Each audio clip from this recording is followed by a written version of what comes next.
Donc, je vais faire une petite explication concernant l'installation des façades de tiroirs. Il y a deux méthodes de pensée. Celle de j'installe les façades pendant que c'est sur l'établi. Merci, monsieur. Comme pour l'ajustement des portes. Puis celle que on installe les façades après l'avoir vissé au mur. Là, on voit la manière après avoir vissé au mur. Moi, c'est ce que j'ai appris. C'est ce que j'ai eu comme méthode de travail en entreprise.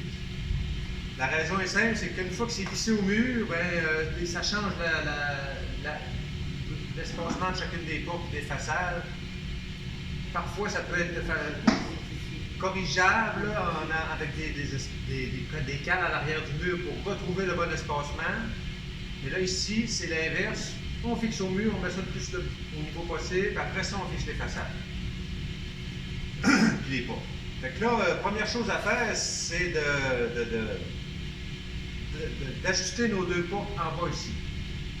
Il faut que l'ajustement soit parfait. Ça veut dire bien égal en dessous ici. OK? Un huitième de pouce ici entre les deux portes. Et il faut prévoir également un espacement d'un 16 de chaque côté, hein, parce qu'il va y avoir un fileur qui va venir de chaque côté et s'appuyer pour finir le côté apparent. Il faut prévoir un petit espace ici pour pas que la porte frotte et ici pour pas que la façade du tiroir frotte sur le fileur. Quand ça c'est fait, moi je m'ajoute en bas une pièce de mélamine rebut que je viens visser par l'intérieur ici pour pouvoir venir déposer ma façade qui tienne tout seul. Okay? J'ai enlevé toutes les boîtiers de tiroirs pour qu'on puisse valider comme ça juste la hauteur de nos façades afin de s'assurer qu'on ait le bon espacement entre chaque. Là, évidemment, j'ai pris un peu d'avance. J'ai calculé comment est-ce que ça prenait d'espacement de chacune des façades pour que la troisième façade arrive à la même égalité que la hauteur de la porte. C'est ça le défi. Là, je me suis préparé des petites pièces de stratifié, hein, de 3/4 de pouce. Et puis, j'en additionne 5 pour donner l'espacement nécessaire afin que les trois façades correspondent à la hauteur de la porte. Fait que je les mets en place. Peut-être que ça va être différent pour vous, hein, mais je vous dis que dans ce cas-là, c'est simple, mais ça va être à vous autres à vérifier que c'est vraiment ça aussi dans votre cas. C'est pour ça que cette étape-là préliminaire de s'assurer qu'on ait le bon espacement et que ça correspond aux trois façades à la hauteur de la porte, vous devez le faire aussi, sans vous fier aux 5 épaisseurs de stratifié. Okay? Là, dans le cas présent, je vais ajouter un petit ruban masculinité pour être certain que la façade ne bascule pas vers l'avant, qu'elle soit endommagée. Ça serait plate de refaire une façade.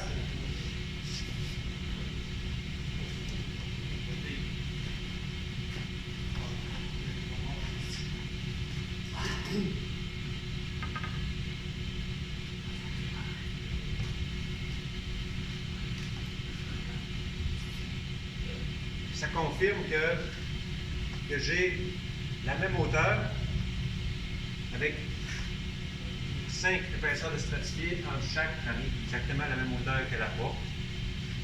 Et j'ai également ajouté un petit morceau de stratifié en bas là sur ma pièce qui maintient les façades seules. C'est la pièce en de mélamine temporaire. Je peux également en rajouter un pour équilibrer un peu le niveau. C'est ce qui est bien pratique avec cette petite pièce de temporaire-là, c'est que je suis capable de tout régler temporairement. L'espacement ici aux extrémités, à droite, et la hauteur. Je n'ai pas terminé. Hein, je vais mettre également la dernière en place.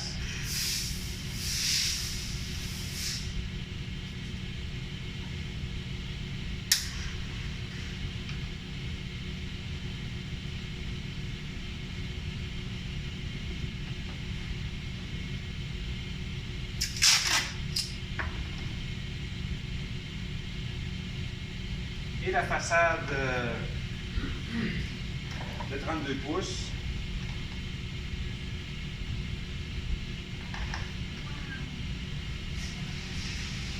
Pour m'assurer que ça corresponde bien, tu sais, que ça aurait pu arriver que vu que ma porte est plus basse là, que ma façade soit plus basse là, j'ai à relever cette porte-là.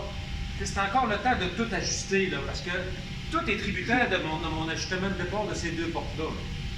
C'est encore le temps de le modifier. Là. Si je me serais rendu compte que bon, j'aurais pu lever un peu cette porte-là pour remonter un peu cet ajustement-là, pour refermer un peu l'ouverture ici, ça aurait été possible, parce qu'en dessous là, au départ, je l'ai mis bien égal avec le dessous du module, mais je peux jouer un peu en le mettant plus haut, un peu plus bas, parce que ça ne paraîtra pas en dessous. C'est juste mon point de départ, mon point zéro. Mais ça reste que c'est encore modifiable. Là, je vois que c'est quand même très bien. Hein? J'ai l'espacement ici, je suis du côté du fileur. J'ai le même espacement ici, ici, partout. C'est ça qui est le plus important. Si j'ai à choisir entre un espacement qui n'est pas régulier du côté des fileurs et celui entre les portes et les façades, le premier, le plus important, c'est celui entre les portes et les façades, parce que c'est lui qu'on voit le plus. Comme pour ici, là.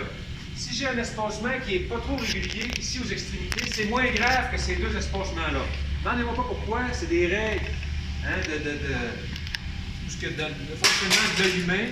L'œil humain va tendance à avoir en premier de l'espacement entre les portes, il va avoir moins tendance à voir celui aux extrémités. Même chose ici, l'œil il va regarder au centre, donc les lignes ici, c'est important qu'ils soient tous égales. Aux extrémités, on a moins de référents. Donc, tu sais, on ne peut pas comparer lui avec l'autre bord. C'est moins tannant. Je n'ai pas d'explication super intelligente à vous dire, à part que c'est le même que ça fonctionne. Okay? Quand ça c'est fait, je suis certain que mon espacement est partout correct. J'ai hâte de défaire tout. Je vais prendre soin d'être prudent pour ne pas les endommager.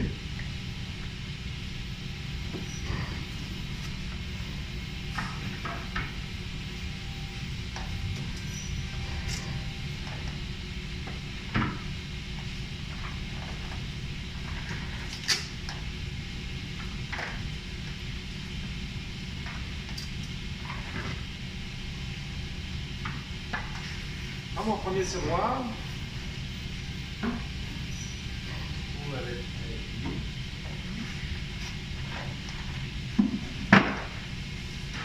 J'avance mes petits roulements. C'est plus facile d'insérer le boîtier de tiroir lorsque les petits roulements sont avancés.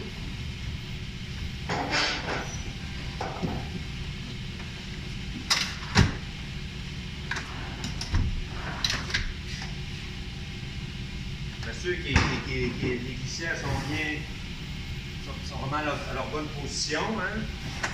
Parce que si, malencontreusement, j'ai mal positionné la coulisse, elle n'est pas bien placée, que je fixe ma façade, ben, je viens de travailler un peu dans le vide parce que lorsque je vais leur positionner comme il faut, ben, ça va changer la position de ma façade. Donc, je suis prêt à commencer à fixer ma première façade. Hein, normalement, on serait supposé toujours de choisir le beau côté qui va à l'extérieur. J'ai mon pistolet à clous avec des clous d'1 pouce. Et pour être certain qu'il ne reste pas un clou dans le magasin de 1,5 pouce, de 1 pouce 3/4, je fais un test avec une pièce rebut de 2 épaisseurs de 5/8 pour être certain qu'il ne passe pas bord en bord. Parce que si à cette étape-là, je mets mon premier clou puis le clou vient passe bord en bord, c'est choquant, hein? On vient de scraper le façade.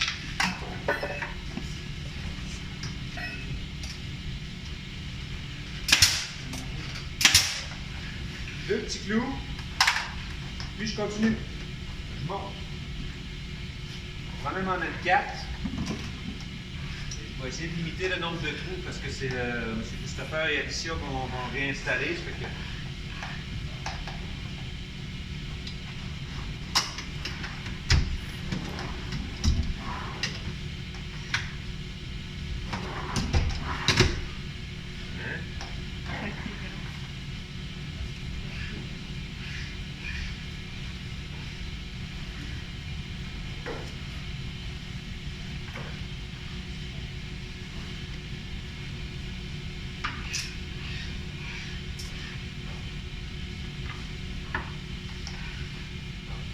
on s'entend que ce que je donne comme espacement, c'est presque final. Fait que c'est important là, de monter bien égal ici. Là. Oui, on va avoir encore une petite marge de manœuvre parce qu'on a des ajustements. On va avoir une possibilité de marteler un peu la façade pour la placer, mais c'est au minimum les ajustements par la suite. Il faut déjà que ça soit presque parfait. Okay?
Maintenant, pour la dernière étape, on ne pourra pas passer le pistolet à clous par le haut parce qu'on a le dessus de comptoir qui nous empêche. C'est comme ça que ça se passe aussi en réalité. Je ne me rappelle plus pourquoi, mais on pose toujours le dessus de comptoir avant de poser les façades. Il y a une raison, là, je ne me rappelle pas. Non. Non. C'est-tu pour vérifier aussi que ta façade, elle va comme passer en dessous de ton dessus? Non, on reste toujours un quart de pouce. Ça va m'en revenir, je vais vous le dire, je vous le reviendrai avec la réponse intelligente. Là. Pour le dernier tiroir, vu qu'on est bloqué avec le dessus de comptoir, je vais prendre la peine de me fixer des vis d'avance dans mon boîtier de tiroir pour pouvoir ensuite venir positionner ma façade. Je ne vais pas mettre mes vis à peu près. Je les mets pour que ça soit symétrique. Parce que ça reste apparent, hein, à l'intérieur des boîtiers de tiroir, ben, on a quand même accès. Il faut que ça soit quand même propre.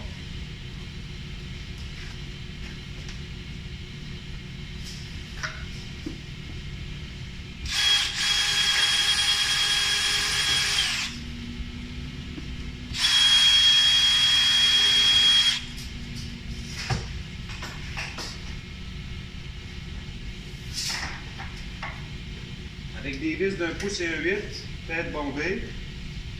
Je vais m'organiser pour laisser dépasser la tête de la vis d'environ 1/8 de pouce.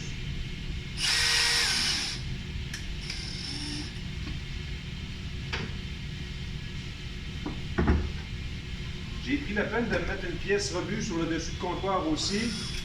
Ça, on voit, c'est une obligation. Hein? Je sais qu'on a comme réflexe de lui mettre nos outils sur la table, sur le dessus de comptoir. Il ne faut pas oublier que ce dessus de comptoir-là, c'est la surface de travail, c'est elle qui est le plus visible. Prenez la peine de vous mettre un carton ou un morceau de particules pour être certain que vous ne l'endommagez pas.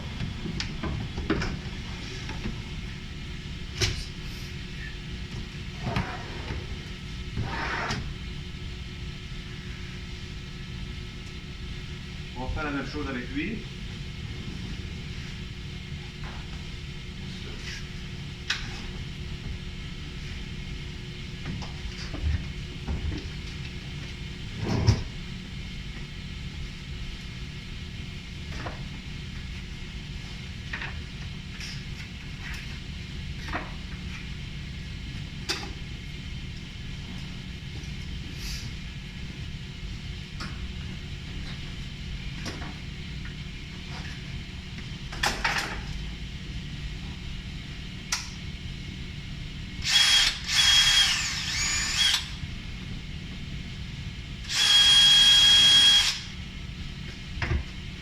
Une petite vis, un pouce 8, s'il vous plaît, Michel, peux-tu me chercher ça?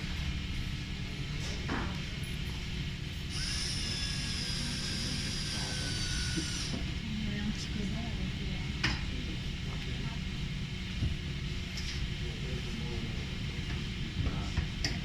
Ah, il pourrait faire dans le cœur. Ah ouais? Un petit peu avec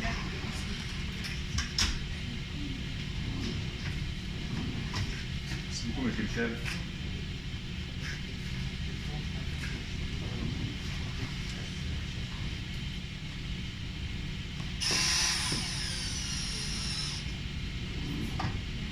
Donc, j'ai mis les têtes de vis qui dépassent légèrement. Vous pourriez venir avec la méthode de travail. C'est assez facile à deviner. Hein? C'est poissonné. Ouais, on fait des marques. C'est certain que c'est fini final. Hein? Lorsqu'on fait cette étape-là, il faut s'assurer qu'en positionnant notre dernière façade ici, ben, qu'on ait la bonne position finale. Là. Parce que si, admettons, vous vous rendez compte que je voudrais corriger un petit peu l'espacement ici, je voudrais que ça arrive bien égal ici, mais c'est encore le temps de prendre un marteau. Ici, monsieur. Prendre un marteau de caoutchouc et de donner un petit coup juste sur la façade ici, parce que vu qu'on a mis juste des clous, c'est encore possible de le bouger un petit peu. C'est ça l'avantage de la méthode avec les clous, c'est que c'est possible de le bouger un petit peu si jamais on a un 32e ou un 64e à corriger. Moins que l'épaisseur d'un stratifié. Okay? Pour l'instant, nous, c'est correct, on ne touche pas à ça. On est prêt à mettre notre dernière façade.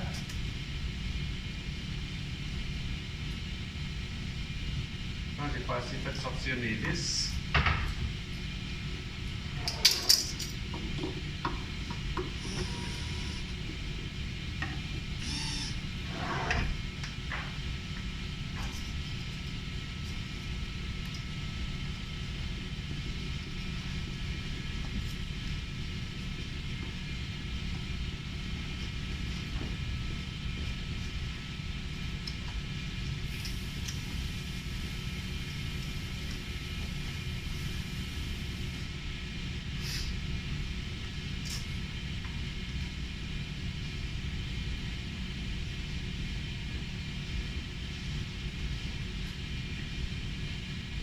On est bien correct. Un coup dans le centre, juste pour dire qu'on fait une marque à l'arrière. Petite marque. Hein? Avant d'aller plus loin, ce que je vous propose, ça serait de prendre une vis et de marquer avec un marteau. Je te donne un marteau.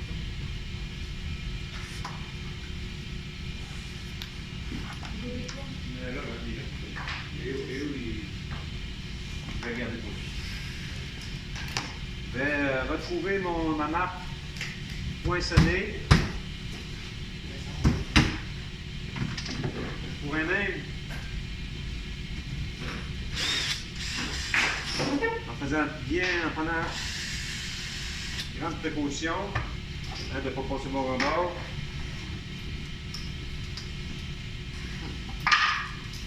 Les trous. Là, ben, je viens positionner la façade de tiroir avec un serre.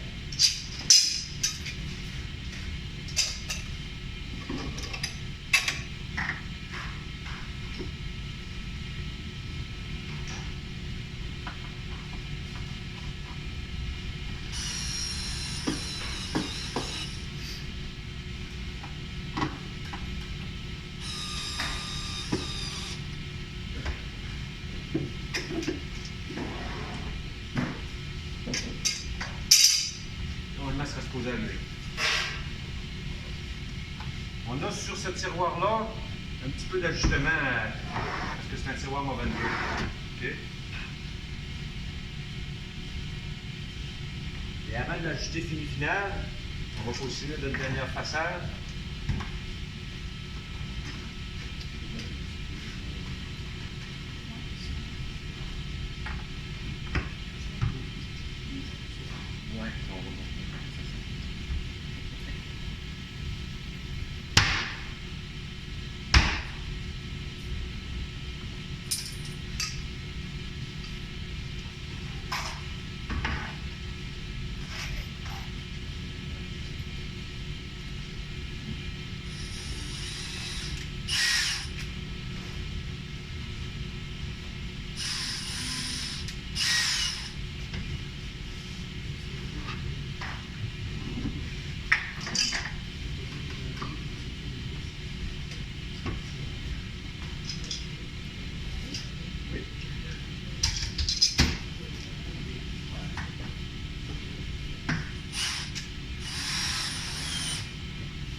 On a sur la façade ici,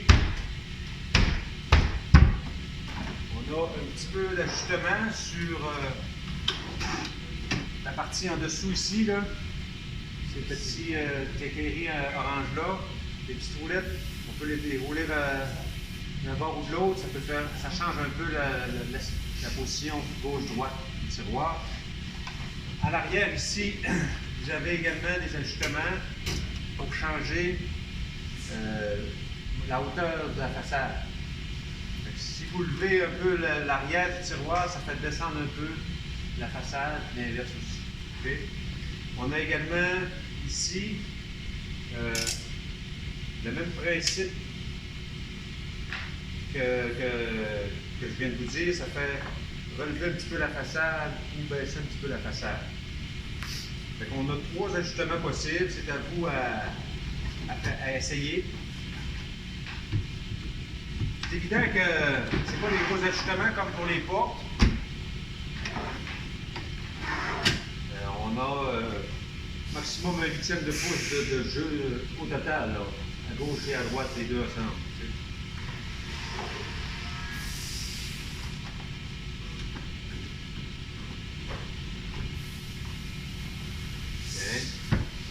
Un petit peu trop, hein?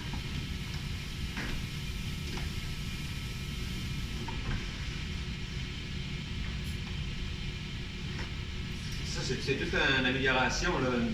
Les ajustements sur les coulisses du tiroir, là, avant, on n'en avait pas. Sur les coulisses, les full-line, les full extensions full-line, on n'a pas d'ajustement. Fait qu'on est pogné avec ce qu'on a là. Une fois que j'ai terminé mon clouage, ben, c'est pas tout. Hein? Je viens terminer le travail en mettant 4 petites vis d'1 pouce et 1/8 à l'intérieur, en prenant soin de bien positionner mes vis. J'ai tracé, j'ai pré-percé. Faites attention en pré-perçant, la longueur de la mèche est plus longue qu'un pouce et quart. Faites attention, ne fiez-vous pas à la longueur de la mèche. Avant de mettre les vis, prenez le soin de mettre un serre-joint pour être certain que ça ne bouge pas. Parce que les petits clous sont extrêmement mous, malléables, fait que pour éviter que ça bouge en vissant,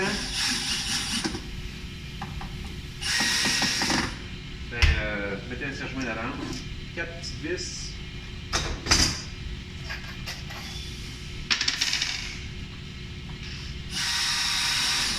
Les vis d'1 pouce et 1/8 n'ont pas une très longue.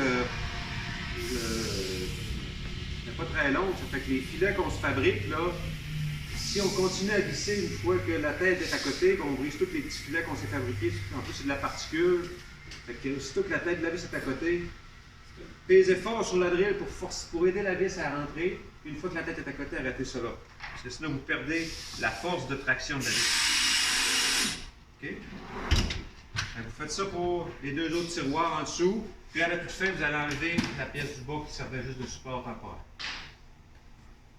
C'est long faire ça. C'est beaucoup de minutie, beaucoup de travail. Soyez patient. N'ayez pas peur, au pire, d'arracher les façades, d'arracher les clous avec une paire de pince en cassant les clous, puis de recommencer à zéro. Ça va vous arriver. C'est pas le parti le plus facile. Je ne serai pas évalué là-dessus, mais on voulait au moins que vous ayez la technique de travail et que vous sachiez comment faire en entreprise. Pour les poignées, donc on a deux épaisseurs de 5/8 de pouce. Hein? On doit avoir des vis plus longues que celles qu'on retrouve dans les petits sachets. Dans les petits sachets, vous allez avoir des vis qui permettent de visser la poignée sur 5/8 à 3/4 de pouce, une porte de 5/8 à 3/4 de pouce, pas plus. Donc là, ici, pour pouvoir fixer la façade, la poignée sur la façade, il faut passer à travers les deux épaisseurs de 5/8, donc 1 pouce et quart. Il y a des vis qu'on a dans ce contenant-là, ça s'appelle des vis sectionnaires. Si vous regardez au tableau, là, il me semble, là, j'ai dessiné en gros ce que c'est une vis sectionnaire. Il y a des petites parties là, qui sont faites pour être cassées. Le principe n'est pas de mettre la paire de pinces exactement entre les deux. Okay? On la met la paire de pinces plus loin que la partie qu'on veut casser, et puis on plie. Pour voir la partie qui n'a pas de filet et qui est comme des petites cavités, là, elle va se casser naturellement là. Si tu as ta paire de pinces qui est proche de cette section-là. C'est parce que sinon, si on met la paire de pinces exactement dans la partie où c'est sectionnaire, on se trouve à endommager les petits filets et on ne sera plus capable de visser la vis dans le poignet après. C'est pour ça qu'il y a une petite partie qui n'a pas de filet, puis il y a une petite partie qui a un espace pour être capable de ça se casse, puis la partie qui est plus mince va s'insérer en premier, puis après ça, les filets vont venir se positionner à la bonne place. Si vous voulez, vous pouvez aller sur l'étau. Il y a un étau à métal ici, là, rouge. Là, au lieu de prendre une paire de pinces, vous mettez la partie dans l'étau, puis vous le bougez comme ça 2-3 fois, puis ça va casser. La position de la poignée, vous tracez une ligne à 2 pouces à partir du haut. OK? Donc, on va mettre. Je ne le ferai pas là, au complet pour ne pas endommager la façade de tiroir. Malgré qu'on pourrait en faire une ensemble.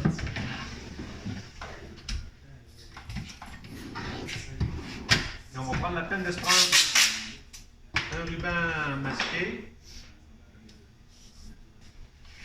On a fait positionner nos poignées à 2 pouces du bas et 2 pouces du bas. Donc on va garder l'uniformité dans la position de nos poignets. En mettant ça à 2 pouces ici, à partir du haut. On pourrait se fabriquer un gabarit pour les façades de tiroirs. Vu qu'on a juste 4 à faire, 5, ce serait peut-être pas nécessaire. Habituellement, l'espace entre les trous de poignée, si c'est standard, c'est 3 pouces 3/4. Il y en a des plus, il y en a des plus grandes que ça, mais c'est la norme. Donc, si on a une façade de 15 et 13/16, 15 et 13/16 moins 3 pouces 3/4, ça donne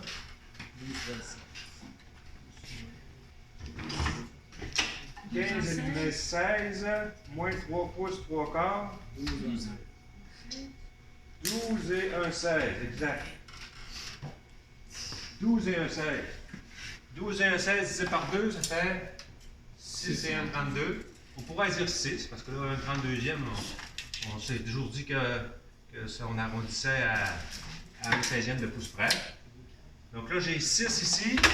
Et puis, j'ai pas besoin de calculer 6 plus 3 pouces 3/4 parce que j'ai ma poignée en main. Et moi, j'aime toujours plus l'aspect de me valider en même temps que je trace. Moi, c'est de mon approche. Fait que je me positionne comme ça, avec ma poignée, le centre du trou avec ma marque à 6 pouces. Et puis, j'ai la position centrale de ma poignée. Je peux passer bien des heures à essayer de calculer ça. Largeur du tiroir moins la largeur des trous entre les trous. divisé par 2, ça me donne le premier trou. Pour tracer l'autre trou, je prends la poignée pour tracer l'autre trou. Puis pour être certain que j'ai bien centré un poignet, ben je valide que j'ai vraiment 6 pouces l'autre bord aussi. Pour avoir 5 et 15, 16, ça prend aussi, là. Hein, c'est un 16 de différence sur 15 pouces, ça paraît pas là. Mais si j'ai tout le temps que ça soit bien aligné, par exemple, si j'ai un 16, je vais toujours le mettre du même bord. Ça va? Pour pouvoir percer par la suite, ben, je vais me prendre un poinçon et puis marquer mes marques, j'ai mes traits, de crayon. Ensuite, je perce avec une mèche de 3/16e de pouce. Les vis ont 1/8e de pouce, donc je perce avec 3/16, donc un 16 de plus grand que la grosseur du trou. C'est normal. On veut avoir un peu d'espacement, un peu de jeu, pour qu'on soit capable de déplacer un peu la vis au dernier moment pour qu'elle s'insère au bon endroit dans la poignée. Si c'est trop juste, bien, aussitôt qu'on perd un petit peu l'axe, hein, d'alignement avec le vissage, on n'est plus capable de visser. C'est important qu'il y ait un petit espacement. De toute façon, il y a toujours un épaulement sur la poignée qui fait en sorte que ça cache un peu le trou qui est plus haut. Celui-ci, c'est très minime, là, mais ça marche pareil. Okay? Avant de percer, c'est une mèche hélicoïdale normale, standard, on comprend? Avant de percer, ben, mettez-vous une pièce rebut à l'arrière pour être certain que vous soyez bien appuyé, pas sur la tête de vis, mais vraiment appuyé contre la mélamine pour que quand vous percez, ça n'éclate pas à l'arrière. Okay? Pour la poignée du haut, je vous demanderai de fabriquer un petit gabarit qui ressemble à celui-ci.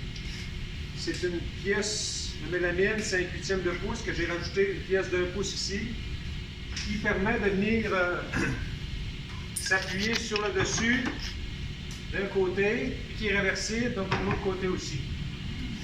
Pour pouvoir être certain des trous, il faut que je prenne une pièce rebut,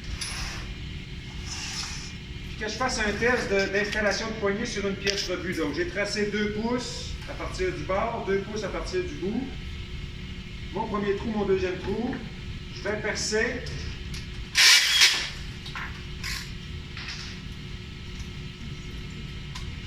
Comme précaution, je pourrais venir percer ici avec la perceuse à la colonne pour être certain que j'ai vraiment mon axe vertical.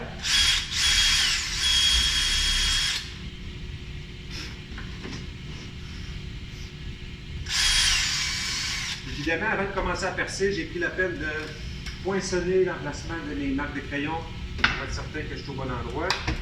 Et puis, je fais un test avec ma poignée pour être certain que mes perçages sont au bon endroit. Et puis, qu'une fois que c'est vissé, bien, que ça cache l'épaulement, ça cache le truc qui est plus gros un petit peu que le 3/16. Quand ça c'est fait, quand je suis bien certain de mon perçage, de mon traçage, en prenant soin de prendre le bon côté, je vais me positionner dans mon gabarit de perçage et je vais revenir repercer les trous.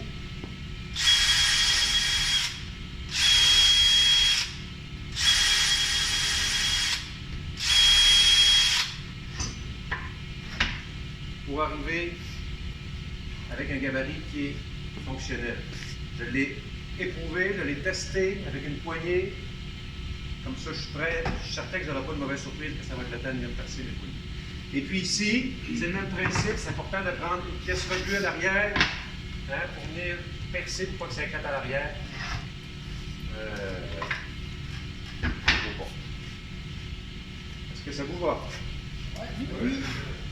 Donc, on se récapitule les plus importants. Le plus important, ajustez vos portes en premier, positionnez vos façades avec les petits espaceurs de stratifiés, de manière à vous assurer d'avoir la bonne hauteur, le bon espacement sur la droite, sur la gauche également. Une fois que toutes vos façades sont clouées, vissées, ajustées, numérotez-les. Vos tiroirs là, à l'arrière, numérotez-les. Pour être certain que lorsque vous arrivez chez le client, celui-là, c'est le tiroir numéro 2. Pour ne pas avoir à chercher la hauteur, c'est laquelle, c'est le premier, c'est le deuxième, c'est le troisième. Vous n'aurez pas nécessairement la même. C'est pas interchangeable. Là. OK?